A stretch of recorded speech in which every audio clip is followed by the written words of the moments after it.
বন্ধুরা, back to my channel. আমি প্রিয়াঙ্কা। আমি খুব ভালো আছি, আশা করছি তোমরাও খুব ভালো আছো। তো আজকের ব্লগটা হলো আমি সারাদিন কি করি না করি এটা নিয়ে। তো একটু স্কিপ না করে দেখতে থাকো, আর ভালো লাগলে দেখো সকালটা কমেন্ট আজকে করো। শুরু হয়েছিল, বাইরে গেলাম একটুখানি, তারপর তোমাদেরকে দেখলাম। আর এদিকে আমি মুখ টুক ধুয়ে আয়নাতে এরকম হাসছিলাম। হাসার পরে আমি চলে গেলাম রুমের ভেতরে। রুমে গিয়ে ঘড়িটা দেখাচ্ছিলাম যে কটা বাজছে। তোমরা দেখতে পাচ্ছ কটা বাজছে ওখানে। তারপর আমি এখানে সবজি বার করতে চলে গেলাম। মা সবজি কাটবে। মা প্রত্যেকদিন আমাকে এভাবে সবজি কেটে দেয়, আমি রান্না করি, মাও করে দেয় টুকটাক, আর আমিও করি টুকটাক, দুজনে মিলে এভাবেই চলে যাই। তারপরে দেখো মা কাটতে শুরু করে দিয়েছে আলু এইগুলো সব কিছু। তারপরে এগুলো কাটা হয়ে গেল। তারপর আমি রান্নাঘরে চলে এলাম। রান্নাঘরে দুধটা প্রথমে গরম করে নিলাম, ওটাকে নামানোর পরে আমি ভাতটা চাপিয়ে নিলাম। আর এটা দেখো, এটা ভাতের মানে ভাত খাওয়ার তরকারি না, এটা আমাদের টিফিন খাবার তরকারি। কারণ আমাদের ভাতের তরকারি এরকম সবজি দিয়ে করলে কেউ খেতেই চায় না। তো এটাকে আমি ধুয়ে নিলাম ভালো করে। ধুয়ে নেওয়ার পরে দেখো, এটা আমি মুড়ি খাওয়ার তরকারি করবো। এইদিকে মৌসুমি দিদি চলে এসছে, ওই জন্য আমি চাটা গরম করতে বসিয়ে দিলাম। তারপর এখানে নিয়েও চলে এলাম, মাকেও একটুখানি চা দিলাম আর মৌসুমি দিদিকেও দিয়ে দিলাম। তো দেখো বিস্কুটটা আমি মৌসুমি দিদিকে দিচ্ছি। আর মা মনে হয় এখানে বিস্কুট নেবে না, মাকে দিতে গেলাম তবু মা নিল না, আমি জানতাম নেবে না। এদিকে চাটা খাওয়ার পরে মৌসুমি দিদি কাজ করতে শুরু করে দিয়েছে। জামা প্যান্ট কাচাকাচি শুরু করে দিয়েছে, বাসনগুলো নামানো আছে, এগুলোও ধুয়ে দেবে।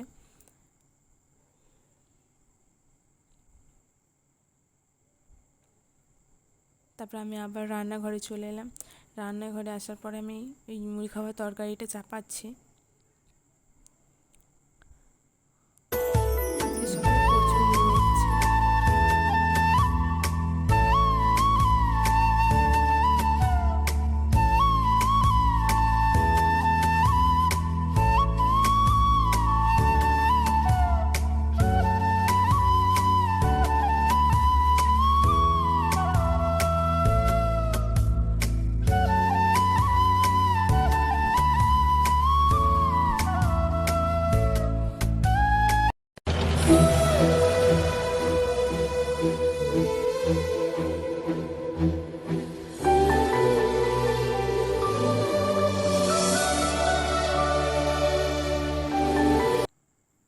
এখানে আমি তরকারিটা দেখো নাড়ানাড়ি করছি। তারপর আমি চলে গেলাম বাইরে আবার।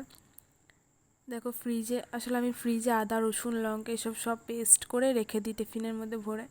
ওইটাকে আমি একটু নিয়ে এসে বার করে দিয়ে দিলাম তরকারির মধ্যে, আবার রেখে দিয়েও চলে এলাম। আর ওইদিকে কিছু একটা ধোয়াধুয়ি করছি, আর ঝুড়িগুলো মাকে বাইরে দিয়ে চলে এলাম। তোমরা ভেবো না যে এত তাড়াতাড়ি যাচ্ছি আর আসছি মানে এতটুকু সময় লেগেছে। এতটুকু সময় লাগেনি, আসলে আমি ভিডিওটা স্পিডটা বাড়িয়ে দিয়েছি, ওই জন্য তাড়াতাড়ি মনে হচ্ছে।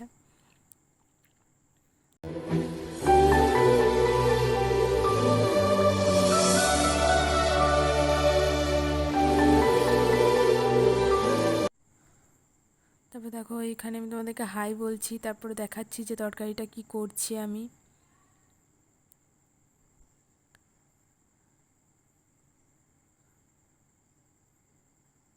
তারপরে জল দিয়ে দিলাম। দেখো তরকারিটা হয়েও গেছে এখানে, মানে আমি আর ওটা নিই যে তারপরে কি করছিলাম ওখানে।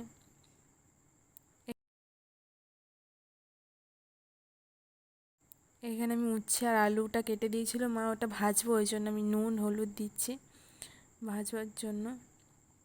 আর ওখানে বাইরে মনে হয় কেউ দাঁড়িয়ে আছে, বা মা বা কেউ, বা মৌসুমি দিদি, দুজনের মধ্যে একজন হবে, কথা বলছি আমি।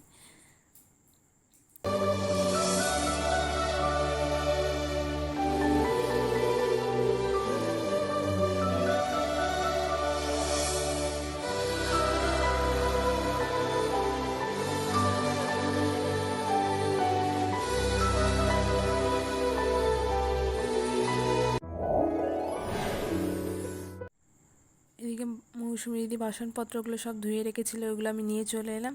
নিয়ে চলে এসে আমি ওখানে দেখো ওই নিচেতে ভরছি, মানে ওখানে বাসন রাখার জায়গা আর কি, ওটা ওখানে বাসনগুলো সব রেখে দিচ্ছি গুছিয়ে।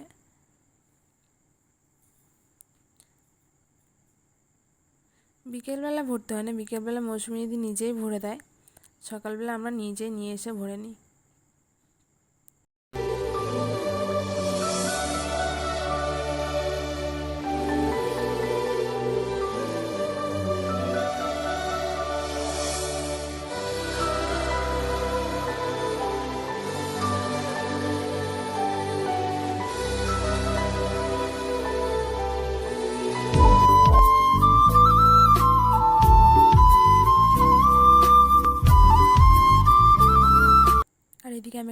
ফাটিয়ে নিচ্ছি, কারণ আমার বর ডিম সেদ্ধ খায় না, মানে ঝোল খাবে না আর কি, মানে এমনি সেদ্ধ ডিম খায়, কিন্তু এভাবে তরকারির মধ্যে ভেজে দিলে খাবে না, তাই জন্য আমি ভেজে নিচ্ছি আলাদা করে একটা ডিম। ওইদিকে আমি পেঁয়াজ লঙ্কা এসব কেটে নিচ্ছি নিজেই, ওটা নিয়ে রেডি করে নিচ্ছি।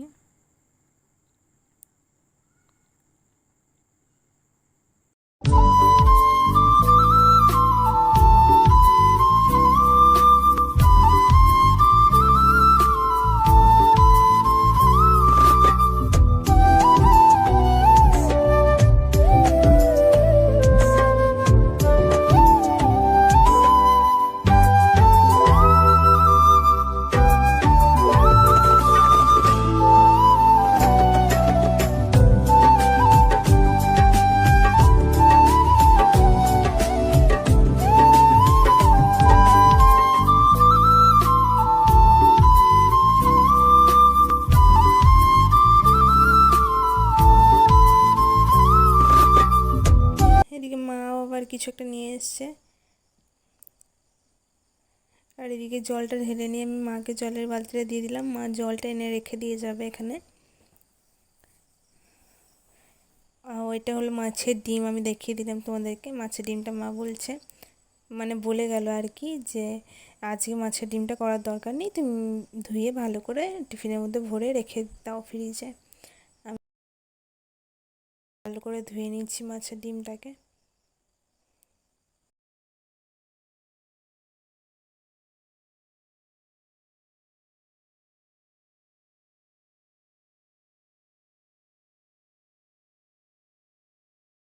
টিফিনটা নিয়ে এসে আমি ভরেও নিলাম টিফিনের মধ্যে,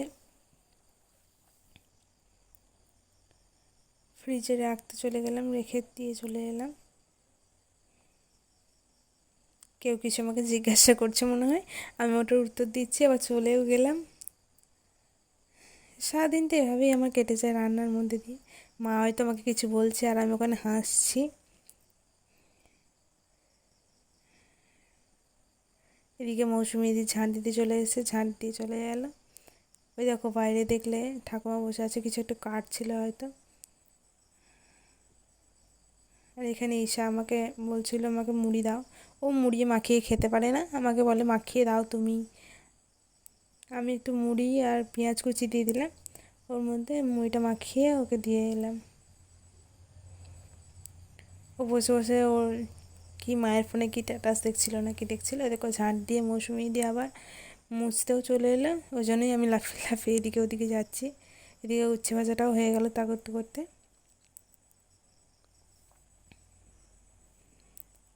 আমি সবসময় বেশি জল খরচা করি সবাই বলে, আর আমি জলে সবসময় হাত দিই, ওটা আমার অভ্যাস কী জানি হয়ে যায় কীভাবে। এদিকে দেখো আলুটা ডিমটাও সেদ্ধ করতে দেবো। আজকে কিছু রান্না হয়নি, আজকে শুধু হয়েছিল ডিমের ঝোল, আমের চাটনি আর শাক। আজকে আসলে টাইমই পাইনি, এই ভিডিও তো আমি প্রথম প্রথম স্টার্ট করেছি, ওই জন্য বুঝতে পারছিলাম না কখন কোনটা করব কি করব। এদিকে দেখো ভাতটা হয়ে গেছে। আমি না ভাতের মাড় ঝরাতে পারতাম না আগে, ওই জন্য আমাকে মা এই গামলাটা কিনেছে, মানে কিনে দিয়েছে আর কি। এইদিকে মানে রাস্তা দিয়ে বিক্রি করতে আসে না, তখন মা কিনে দিয়েছিল যে এই ঘরের ভেতরেই তুই মাছটা ঝরাতে পারবি এভাবে। এই দেখো কী সুন্দর টুক করে হয়ে গেল। এই মাঠটা এবার একজন নিতে আসে আমাদের বাড়িতে, তো এই মাঠটা বাইরে দিয়ে চলে এলাম, তখন দেখলাম মৌসুমিদির সঙ্গে মা কথা বলছে আর মৌসুমিদি নিজে কাজ করছে, জানি না ঝুড়ি বা কিছু একটা ধরছিল। আর এদিকে মা তুলসী মন্দিরটা ধুয়ে নিচ্ছে, মা পুজো দিতে যাবে ওপরে, আমাদের ঠাকুরঘরটা ওপরে। অন্য কোনো ব্লগে আমি তোমাদেরকে দেখাবো আমাদের ঠাকুরঘরটা কোথায় আছে। মা প্রদীপটা আর ঘটিটা ধুয়ে নিচ্ছে ভালো করে, দেখাচ্ছে যে কত চকচক করছে আমাকে।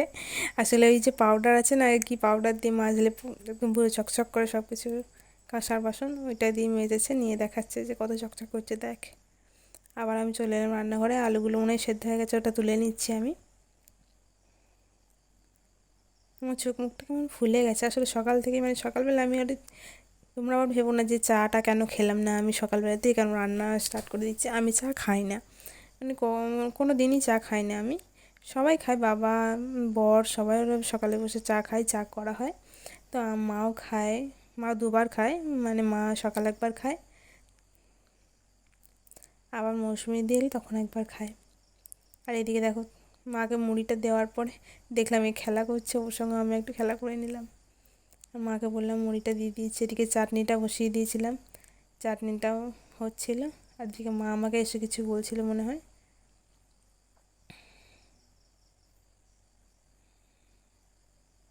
এদিকে পাশে শাকটা সেদ্ধ বসিয়েছিলাম, শাকটা ঢেলে নিলাম আর কি। আসলে সকাল থেকেই আমাদের রান্না শুরু হয়ে যায়, ওই জন্য আমার চোখ মুখটা মনে হচ্ছে ফুলে আছে। আসলে আমি অনেক মোটা হয়ে গেছি, আমাকে রোগা হতে হবে বুঝলে। তোমরা বলবে কেউ কিছু জানলে যে কীভাবে রোগা হতে হবে। আমি মিষ্টি জিনিস খুবই কম খাই, তাও আমি মোটা হয়ে যাই। আর এই দেখো এই এসে চলে এসেছে। আমি ওকে বলছি তুই রান্না করতে পারবি, রান্না করবি, আমার সঙ্গে রান্না করবি। আর ও এলেই শুধু কোলে চাপালেই আমার কানেটার প্রতি নজর, কানটা ধরে টানাটানি করে। আর ওই দেখো হাতটা দিয়ে চিমিটা চালাচ্ছে, অফ করছে, একটু ভাল লাগছে ওর। ও খুব শান্ত মেয়ে, ওর নাম তাথই। ওই দেখো আমি চাটনিটা ঢালছি, আমার পাটা ধরে আছে, টিপে কোলে নাও এটাই বলছে। ও দু একটা কথা বলতে পারে, সব কথা বলতে পারে না। ওই দেখো ওর মা এসে ওকে নিয়ে চলে গেল, কাঁদছিল, খোঁ খোঁ করছিল।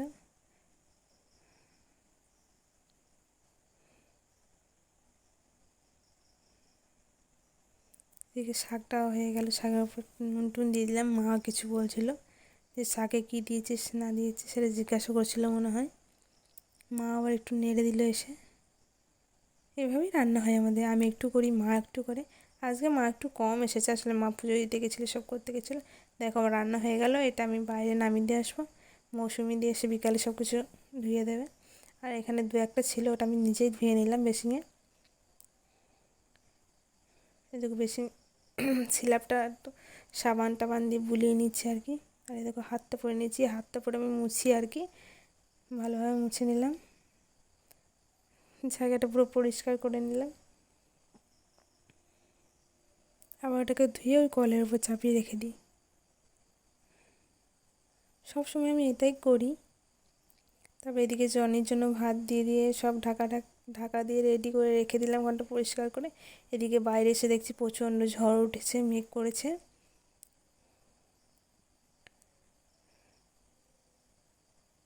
এত জোরে বৃষ্টি পড়ছিল যে সব অন্ধকার হয়ে গেছিলো, একদম মনে হচ্ছিল কুয়াশা পড়ছে, এত পরিমাণ জোরে বৃষ্টি পড়ছিল। এদিকে জনিকে ভাত দিতে যাচ্ছে, মানে আমাদের বাড়িতে একটা কুকুর আছে, ওকে আমরা জনি বলি। ও ছাদে থাকে, ছাদেই ঘর আছে ওর একটা, ওখানেই ও থাকে, ওখানে খাবার দিয়ে আসি আমরা। আর এদিকে দেখো বাইরে বৃষ্টি হওয়ার পরে কি অবস্থা, কত জল হয়ে গেছে কালী মন্দিরের সামনে। আর এদিকে আমি পাখিগুলোকে দেখাচ্ছিলাম, কিন্তু এগুলো অরিজিনাল পাখি নয়, তাও আমি ওই ভেবেই দেখাচ্ছিলাম আর কি। আর এদিকে দুপুরবেলা বর চলে এসছে খেতে। তো তোমরা শাঁখের আওয়াজ সবাই পাচ্ছ, ওখানে মৌসুমি ঘর মুছছিল আর মা ওপরে সন্ধ্যা দিচ্ছিল, তাই শঙ্খের আওয়াজটা আসছিল আর কি। আর আমি এদিকে বাইরে গিয়ে দেখছিলাম প্রচণ্ড সন্ধ্যে লেগে গেছে, আমি ঘুমিয়ে উঠতেই লেট হয়ে গেছে আর কি, উঠেই দেখি সন্ধ্যে লেগে গেছে। তারপর আমি মুখ টুক ধুয়ে এখানে আয়নায় দেখাচ্ছিলাম তোমাদেরকে।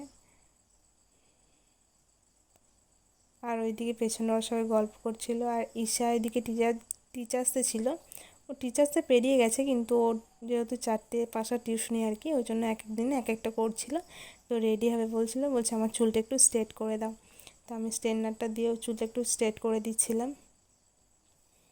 আর ও বলছিল ভালো করে করে দেবে, কিন্তু আমি বললাম হ্যাঁ ঠিক আছে। আর পেছনে সবাই বসে গল্প করছিল খাটের ওপরে।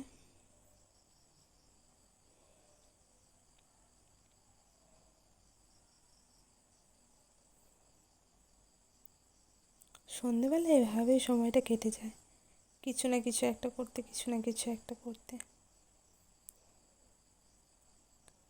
এরপরে আমি আর কোনো ব্লগ করতে পারিনি, এখানে আমি ব্লগটা শেষ করছি। তো তোমাদের যদি ভালো লাগে তাহলে লাইক কমেন্ট সাবস্ক্রাইব সব কিছু করে দিও। আর অবশ্যই কমেন্ট করবে, কমেন্টে জানাবে কেমন হয়েছে না হয়েছে, আর কতটা ভালো হচ্ছে কতটা ভালো হচ্ছে না সেটাও জানাবে, তাহলে আমার খুব ভালো লাগবে। আর এইদিকে দেখো ও পুজো চলে এসছে সামনে, ওই জন্য ও চুলটাকে একটু কেটে এসছে। ওর চুলটা আরও লম্বা ছিল, তো কেটে এলো, বললো না আমি একটু কেটে আসি, পুজো চলে এসছে সামনে। আমি বললাম হ্যাঁ কেটে নে একটু যা।